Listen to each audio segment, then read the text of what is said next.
అగో ఏమైంది ఏడుస్తున్నావు? ఇంటర్ రిజల్ట్ వచ్చిందన్న. ఏమైంది మరి పాస్ అయినవారా మరి? 3 సబ్జెక్టులు పోయినాయన్న. ఏం కాదు తీరా సప్లిమెంటరీ కట్టుకోవచ్చు. దీనికి ఏడుస్తున్నావురా పిచ్చోడా? లేదన్న, నేను ఇంటర్ ఫెయిల్ అయ్యానని మా ఫ్రెండ్స్ అందరు వెక్కిరిస్తురన్న. నాకు చచ్చిపోవాలనిపిస్తుందన్న. నీ ఫ్రెండ్స్ తక్కువ చేసి మాట్లాడాలని నువ్వు చచ్చిపోదాం అనుకుంటున్నావు. నువ్వు చచ్చిపోయినాకన్నా ఊరుకుంటారా? ఆఫ్టర్ ఆల్ ఎగ్జామ్ ఫెయిల్ అయితే చచ్చిపోయారు అని చెప్పి ఇంకా చులకనగా మాట్లాడతారు. వీళ్ళ కోసమారా నువ్వు చనిపోవాలనుకునేది? ఏమరా శేఖర్, ఇక 10 డేస్ల పైసలు ఇవ్వవారా మొన్నది? అన్నా రేపు ఇస్తా అన్నా. సరేరా. అన్నా అన్నా నువ్వు నెలకి ఎంత సంపాదిస్తావు అన్నా? 10,000 నుంచి. ఖర్చులని పోగా ₹1,00,000 మిగులుతాయి తమ్మి. మరి నీ ఇంటర్మీడియట్ అన్నా? ఇంటర్మీడియట్ అన్ని సబ్జెక్టులు ఫెయిల్ అయిన తమ్మి. చదువు సెట్ కాకే చిన్న బిజినెస్ ఎన్నుకొని ఇప్పుడు ఈ స్థాయిలో ఉన్న తమ్మి.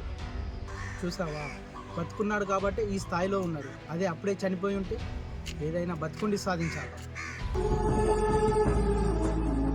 సప్లీ ఎగ్జామ్ ఉంది కదా, చదువుకోమా.